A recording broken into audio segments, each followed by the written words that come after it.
Los barandas acabaron soltándome y pude salvar el pellejo, pero quedé marcado en la cabeza y para siempre. ¿Qué le íbamos a hacer? Vete, me dijeron, ya no sirves para nada. A África, me dije, cuanto más lejos mejor. Era un barco como los demás de la compañía de los corsarios reunidos el que me llevó. Iba hacia los trópicos con su carga de cotonadas, oficiales y funcionarios. Era tan viejo aquel barco que le habían quitado hasta la placa de cobre de la cubierta superior, donde en tiempos aparecía escrito el año de nacimiento.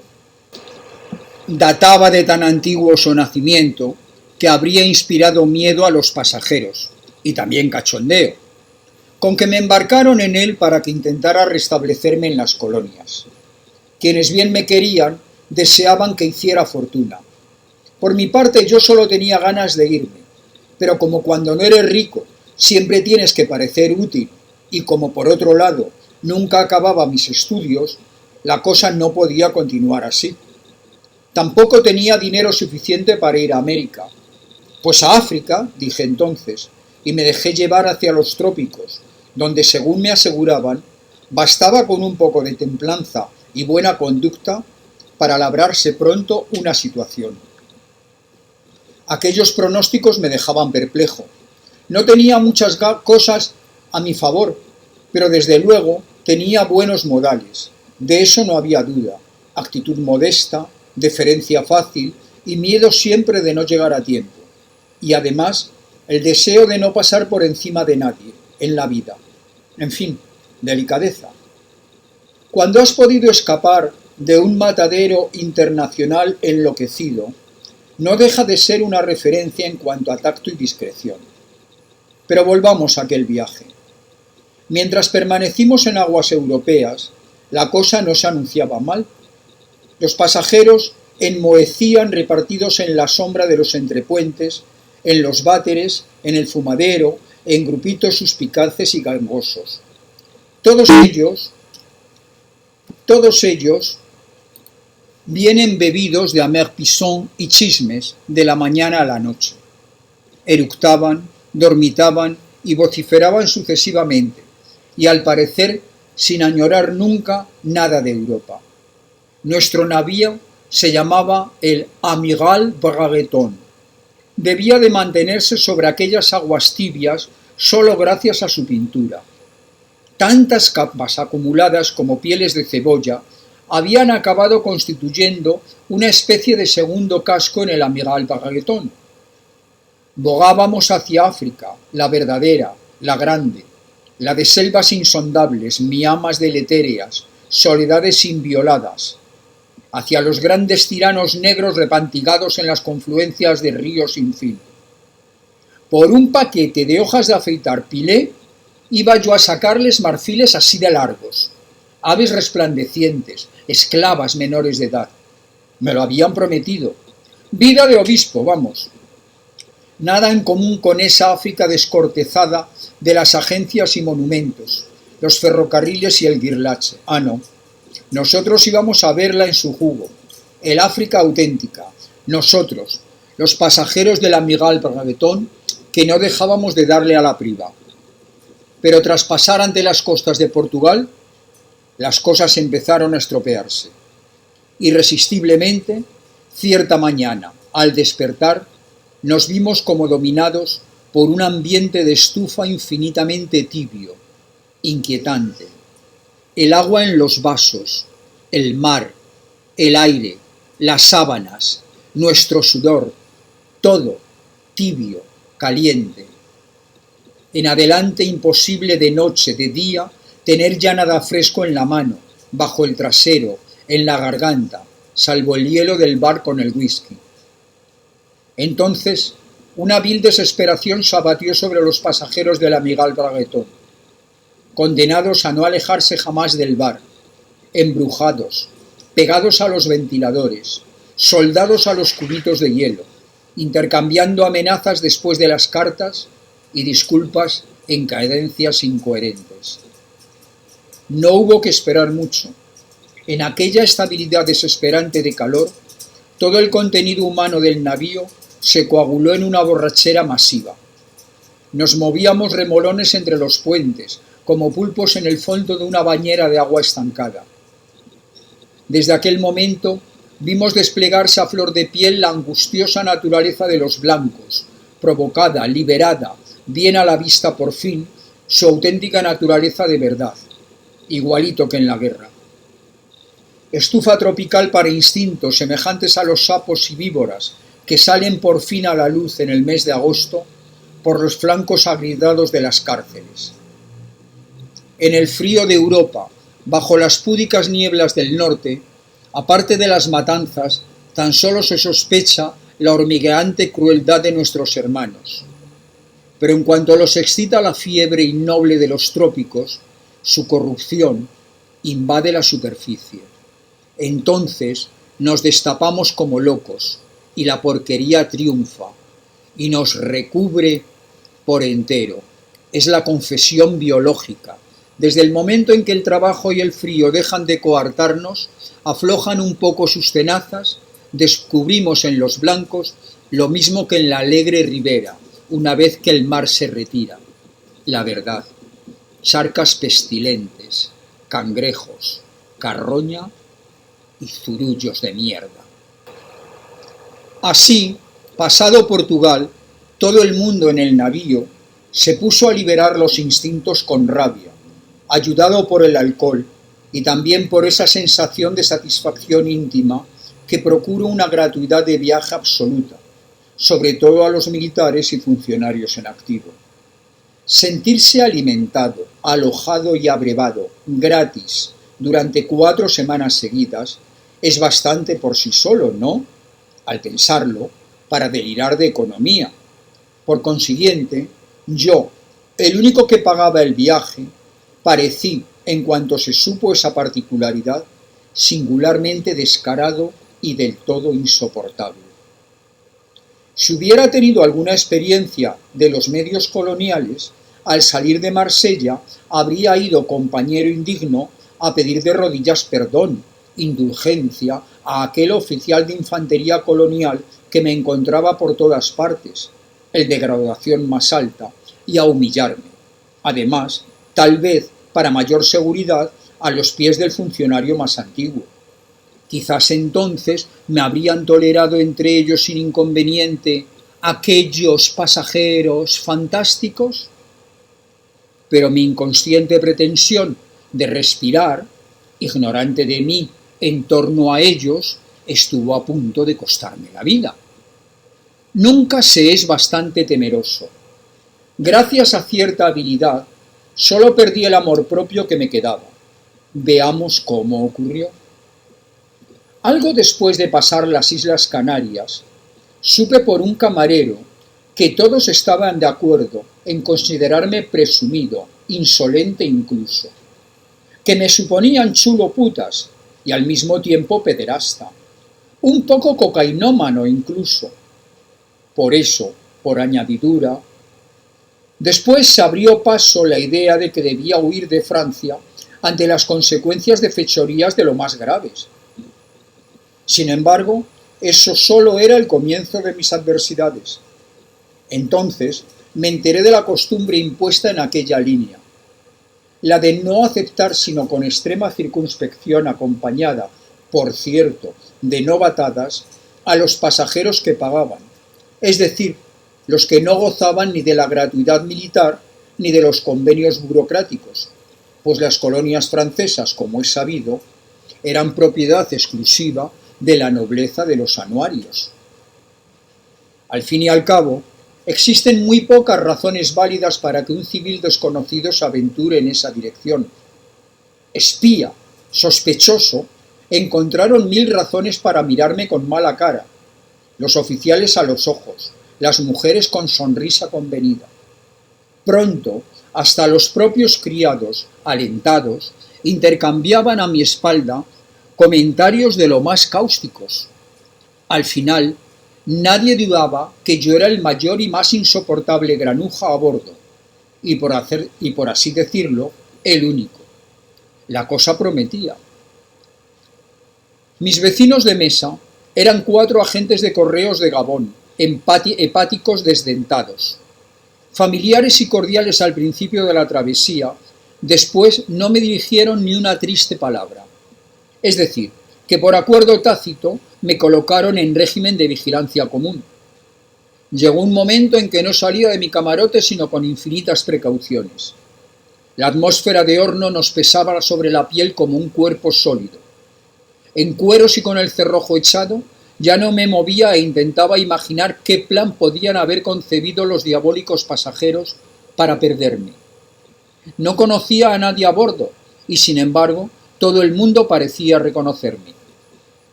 Mis señas particulares debían de haber quedado grabadas instantáneamente en sus mentes como las del criminal célebre que se publican en los periódicos.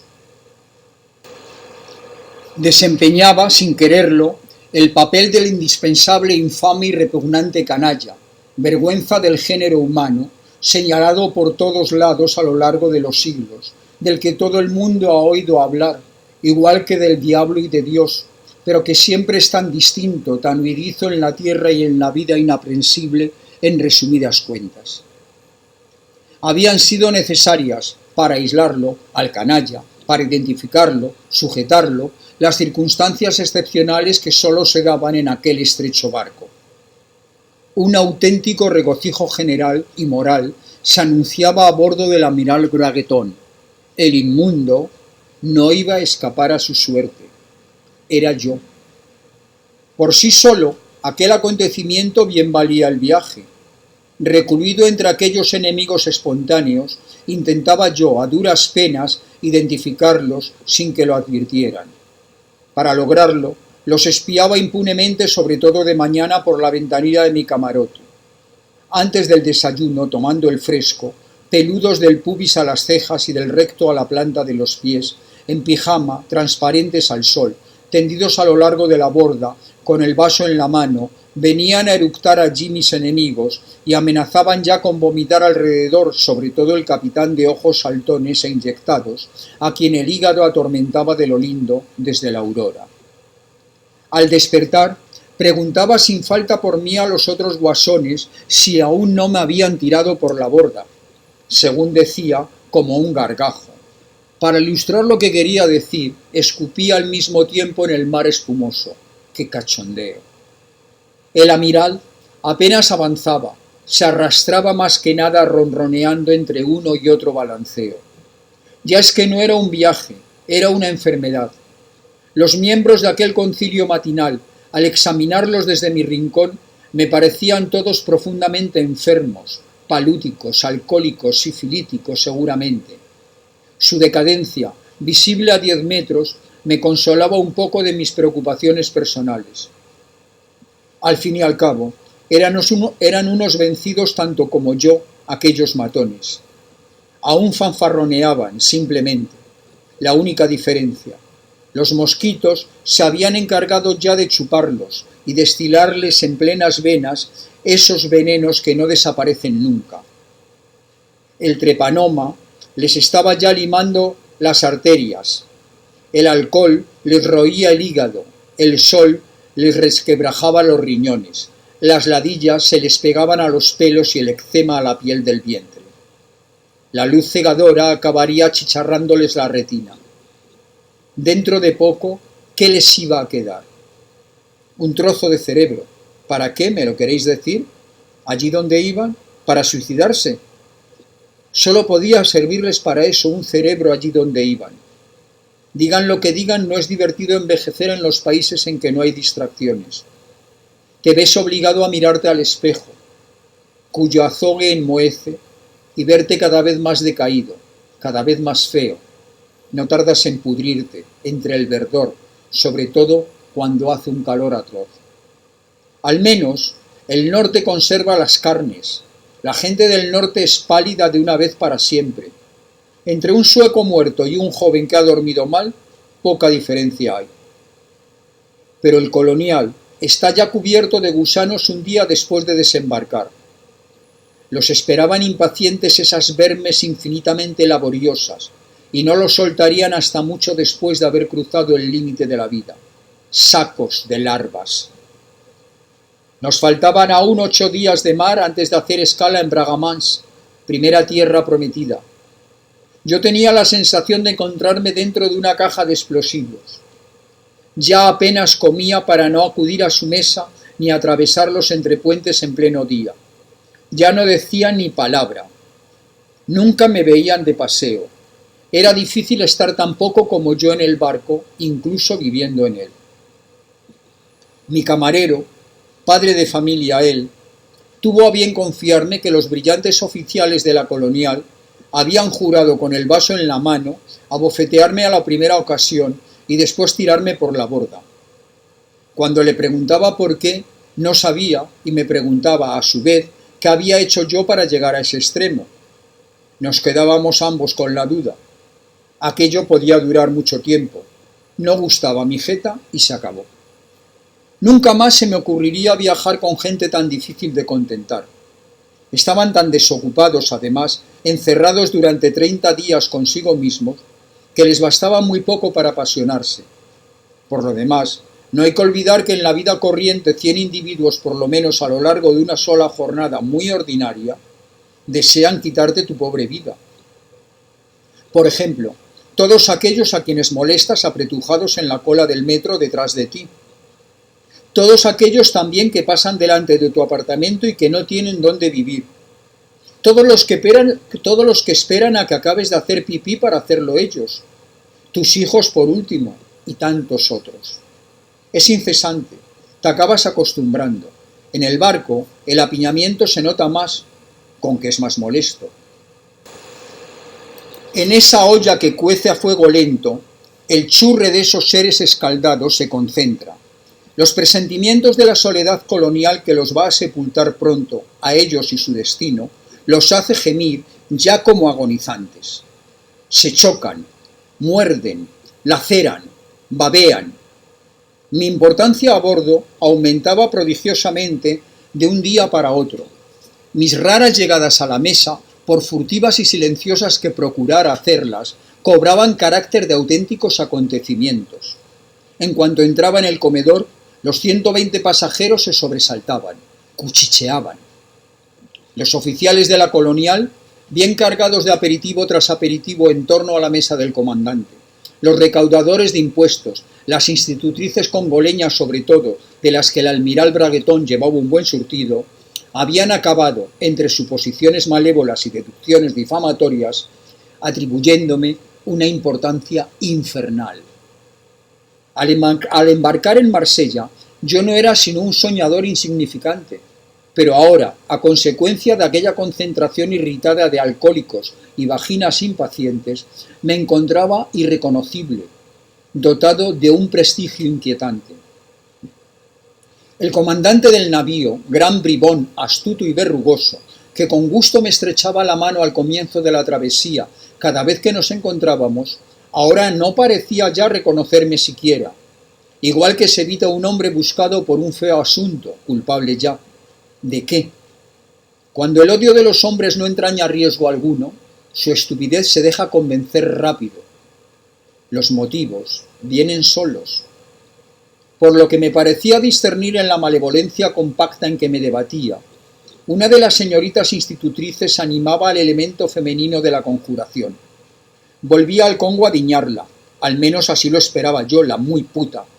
Apenas se separaba de los oficiales coloniales de torso torneado en la tela resplandeciente y adornados además con el juramento que habían pronunciado de machacarme como una infecta babosa, ni más ni menos, mucho antes de la próxima escala. Se preguntaban por turno si yo sería tan repugnante aplastado como entero. En resumen, se divertían. Aquella señorita atizaba su inspiración, reclamaba la borrasca contra mí en el puente del amiral Braguetón. No quería conocer descanso hasta que por fin me hubieran recogido jadeante, enmendado para siempre de mi impertinencia imaginaria, castigado por haber osado existir, golpeado con rabia en una palabra, sangrando, magullado, implorando piedad bajo la bota y el puño de uno de aquellos cachas, cuya acción muscular y furia espléndida ardían deseos de admirar. Escena de alta carnicería, en la que sus fiados ovarios presentían un despertar. Valía tanto como ser violada por un gorila. El tiempo pasaba y es peligroso retrasar demasiado las corridas. Yo era el toro. El barco entero lo exigía, estremeciéndose hasta las bodegas. El mar nos encerraba en aquel ruedo empernado. Hasta los maquinistas estaban al corriente. Y como ya solo quedaban 3 días para la escala, jornadas decisivas, varios toreros se ofrecieron. Y cuanto más huía yo del escándalo, más agresivos e inminentes se volvían conmigo. Ya se entrenaban los sacrificadores. Me acorralaron entre 2 camarotes contra un lienzo de pared. Escapé por los pelos. Pero llegó a serme francamente peligroso el simple hecho de ir al retrete. Así pues, cuando ya solo teníamos por delante esos 3 días de mar, aproveché para renunciar definitivamente a todas mis necesidades naturales. Me bastaban las ventanillas. A mi alrededor todo era agobiante de odio y aburrimiento. Debo decir también que es increíble ese aburrimiento de a bordo, cósmico, por hablar con franqueza. Cubre el mar, el barco y los cielos. Sería capaz de volver excéntrica a gente sólida, con mayor razón, a aquellos brutos quiméricos. Un sacrificio. Me iban a someter a él. Los acontecimientos se precipitaron una noche después de la cena, a la que sin embargo no había podido dejar de acudir, acuciado por el hambre. No había levantado la nariz del plato, y ni siquiera me había atrevido a sacar el pañuelo del bolsillo para limpiarme. Nadie ha comido nunca más discreto que yo en aquella ocasión.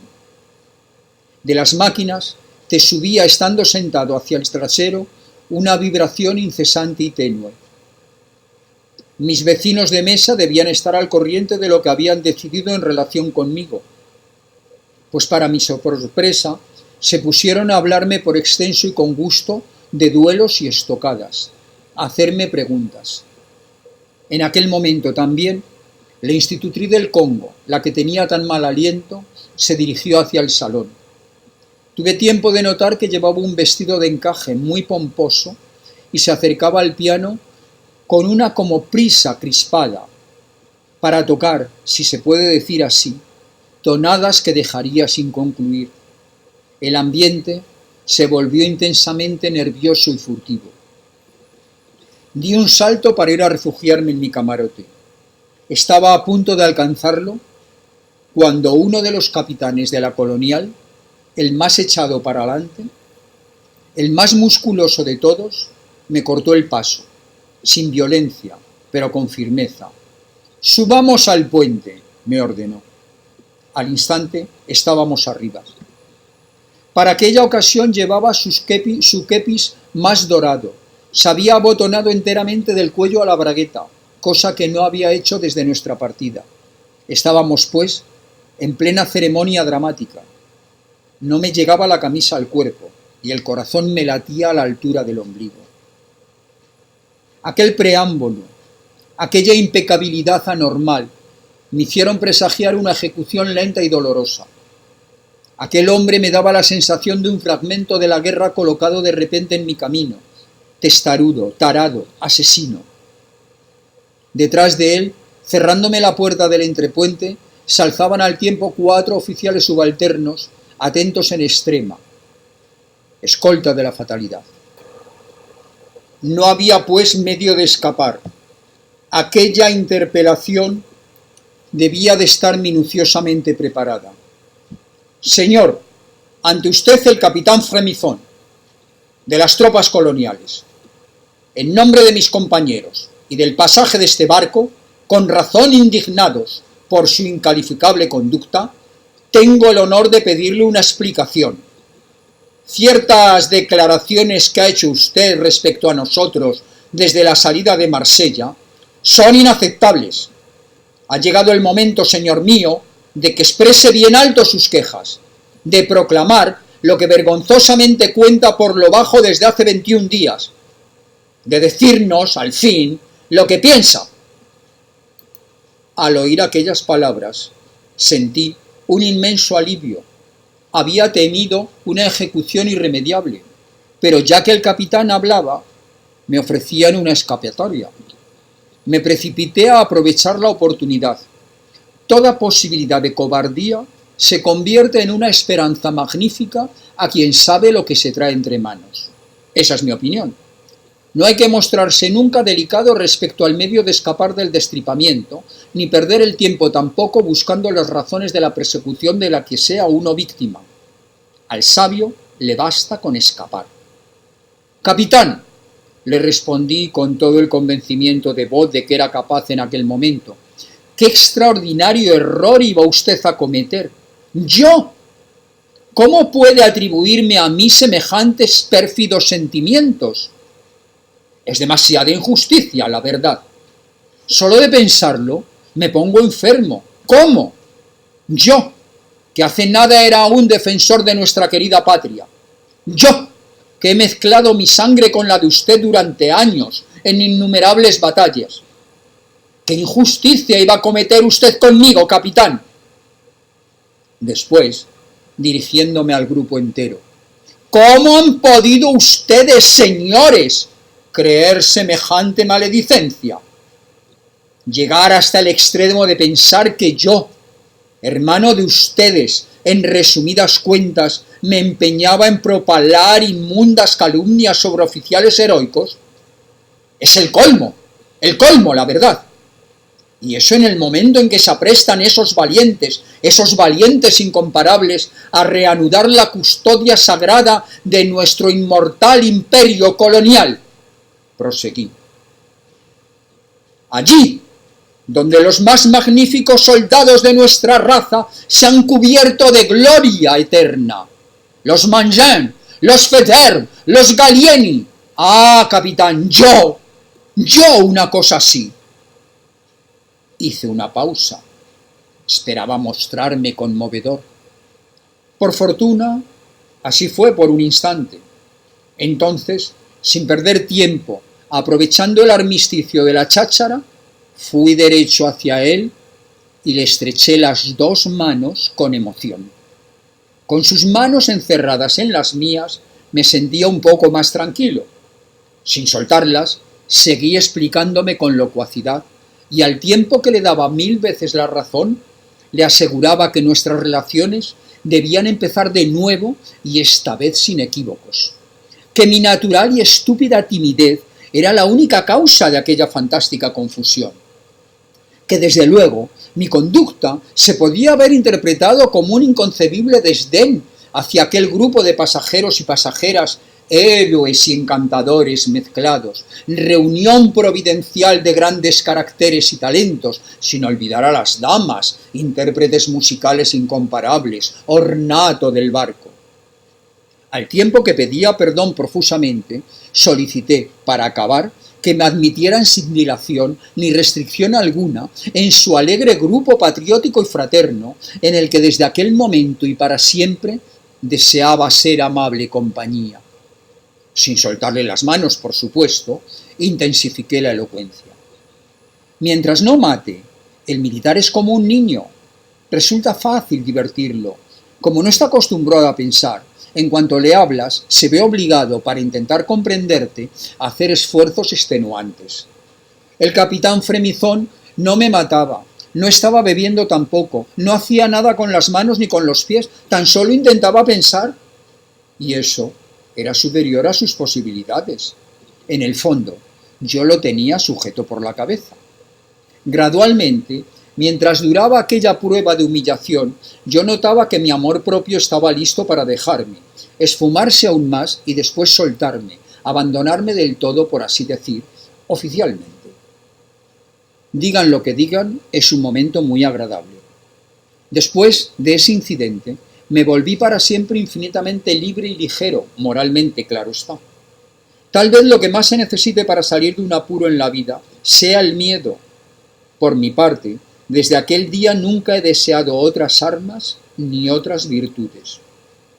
Los compañeros del militar indeciso, que habían acudido también a propósito para enjugarme la sangre y jugar a las tabas con mis dientes desparramados, iban a contentarse con el único triunfo de atrapar las palabras en el aire. Los civiles, que habían acudido temblorosos ante el anuncio de una ejecución, Tenían cara de pocos amigos. Como yo no sabía exactamente lo que decía, salvo que debía mantenerme a toda costa en el tono lírico, sin soltar las manos del capitán miré fijamente a un punto ideal de la bruma esponjosa entre la que avanzaba el amigal Berletón, resoplando y escupiendo a cada impulso de la hélice. Por fin me arriesgué, para concluir, a hacer girar uno de mis brazos por encima de mi cabeza y soltando una de las manos del capitán, una sola, me lancé a la perorata. ¡Entre bravos! Señores oficiales, ¿no es lógico que acabemos entendiéndonos? ¡Viva Francia, entonces! ¡Qué hostia! ¡Viva Francia! Era el truco del sargento Brandelor en las trincheras. También en aquella ocasión dio resultado.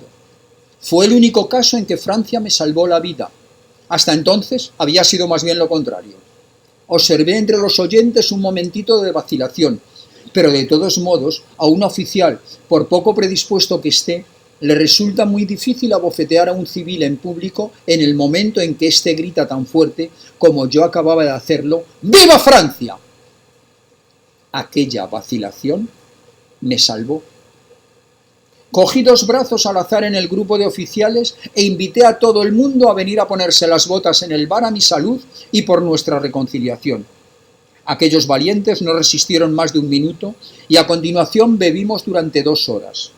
Solo las hembras de a bordo nos seguían con los ojos, silenciosas y gradualmente decepcionadas. Por las ventanillas del bar distinguía yo, entre otras, a la pianista, institutriz testaruda, que pasaba, la hiena, y volvía a pasar en medio de un círculo de pasajeros. Sospechaban, por supuesto, aquellos bichos que me había escapado de la celada con astucia y se prometían atraparme con algún subterfugio.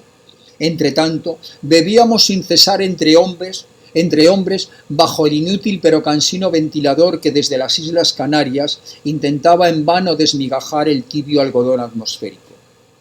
Sin embargo, aún necesitaba yo hacer acopio de inspiración facundia que pudiera agradar a mis nuevos amigos, la fácil. No cesaba, por miedo a equivocarme en mi admiración patriótica, y pedía 1 y 1000 veces a aquellos héroes, por turno, historias y más historias de bravura colonial. Son como los chistes verdes, las historias de bravura siempre gustan a todos los militares de todos los países. Lo que hace falta en el fondo para llegar a una especie de paz con los hombres, oficiales o no, armisticios frágiles desde luego, pero aún así preciosos, es permitirles en todas las circunstancias tenderse, repantingarse entre las jactancias necias. No hay vanidad inteligente, es un instinto. Tampoco hay hombre que no sea ante todo vanidoso. El papel de panoli admirativo es prácticamente el único en que se toleran con algo de gusto los humanos. Con aquellos soldados no tenía que hacer excesos de imaginación, bastaba con que no cesara de mostrarme maravillado. Es fácil pedir 1 y 1000 veces historias de guerra. Aquellos compañeros tenían historias a porrillo que contar. Parecía que estuviera de vuelta en los mejores momentos del hospital. Después de cada uno de sus relatos, no olvidaba de indicar mi aprobación como me había enseñado Branledor, el sargento, con una frase contundente. Eso es lo que se llama una hermosa página de la historia. ¡Sí, señor! No hay mejor fórmula. El círculo al que acababa de incorporarme tan furtivamente consideró que a poco me volvía interesante. Aquellos hombres se pusieron a contar a propósito de la guerra tantas trolas como las que en otro tiempo había escuchado yo y más adelante había contado a mi vez, estando en competencia imaginativa con los compañeros del hospital. Solo que su ambiente era diferente y sus trolas agigantaban a través de las selvas congoleñas en lugar de en los bosques o en Flandes. Mi capitán Fremison, al que en un instante antes se ofrecía para purificar el barco de mi pútrida presencia, después de haber probado mi forma de escuchar más atento que nadie, empezó a descubrir en mí 1000 cualidades excelentes. El flujo de sus arterias se veía como aligerado por el efecto de mis originales elogios. Su visión se aclaraba. Sus ojos estriados y sanguinolentos de alcohólico tenaz acabaron centelleando incluso a través de su embrutecimiento, y las pocas dudas profundas que podía haber concebido sobre su propio valor y que le pasaban por la cabeza aún en los momentos de profunda depresión, se esfumaron por un tiempo, adorablemente, por efecto maravilloso de mis inteligentes y oportunos comentarios. Evidentemente, yo era un creador de euforia. Se daban palmadas con fuerza en los muslos de gusto. No había nadie como yo para volver agradable la vida pese a aquella humedad de agonía. Además, ¿es que no escuchaba de maravilla? Mientras divagábamos así, el amigal braguetón reducía aún más la marcha, se retrasaba en su propia salsa, ya no había ni un átomo de aire móvil a nuestro alrededor. Debíamos costear, y tan despacio, que parecíamos avanzar entre melaza. Melaza también el cielo por encima del barco, reducido ya a un emplasto negro y derretido que yo miraba de reojo y con envidia. Regresar a la noche era mi gran preferencia, aun sudando y gimiendo en fin. En cualquier estado. Frémissón no acababa nunca de contar sus historias. La tierra me parecía muy próxima, pero mi plan de escape me inspiraba mil inquietudes. Poco a poco, nuestro tema de conversación dejó de ser militar para volverse verde, y después francamente marrano, y por último tan desilvanado que ya no sabíamos ni cómo continuar. Mis convidados renunciaron uno tras otro y se quedaron dormidos y roncando, sueño asqueroso que les raspaba las profundidades de la nariz. Aquel era el momento, o nunca, de desaparecer. No hay que dejar pasar esas treguas de crueldad que impone, pese a todo, la naturaleza a los organismos más viciosos y agresivos de este mundo. En aquel momento estábamos anclados ya a muy poca distancia de la costa. Solo se distinguían algunas luces oscilantes a lo largo de la orilla. Alrededor del barco vinieron a apretujarse enseguida 100 piraguas temblorosas de negros chillones. Aquellos negros asaltaron todos los puentes para ofrecer sus servicios. En pocos segundos llevé hasta la escalera de desembarco mi equipaje, preparado furtivamente, y me lancé detrás de uno de aquellos barqueros, cuya oscuridad me ocultaba casi enteramente sus facciones y movimientos. Debajo de la pasarela y a ras del agua chapoteante, pregunté, inquieto por nuestro destino. ¿Dónde estamos?, le pregunté. En Bambola Forgono, me respondió aquella sombra. Empezamos a flotar libremente a grandes impulsos de remo. Lo ayudé a remar para avanzar más rápido. Aún tuve tiempo de distinguir una vez más, al escapar, a mis peligrosos compañeros de a bordo. A la luz de los faroles del entrepuente, vencidos al fin por el agotamiento y la gastritis, seguían fermentando y mascullando en sueños. Ahora, ahitos, tirados, se parecían todos, oficiales, funcionarios, ingenieros y tratantes, granulosos, barrigudos, oliváceos, revueltos, casi idénticos. Los perros, cuando duermen, se parecen a los lobos. Toqué tierra pocos instantes después y me reuní con la noche, más densa aún bajo los árboles, y detrás de ella todas las complicidades del silencio.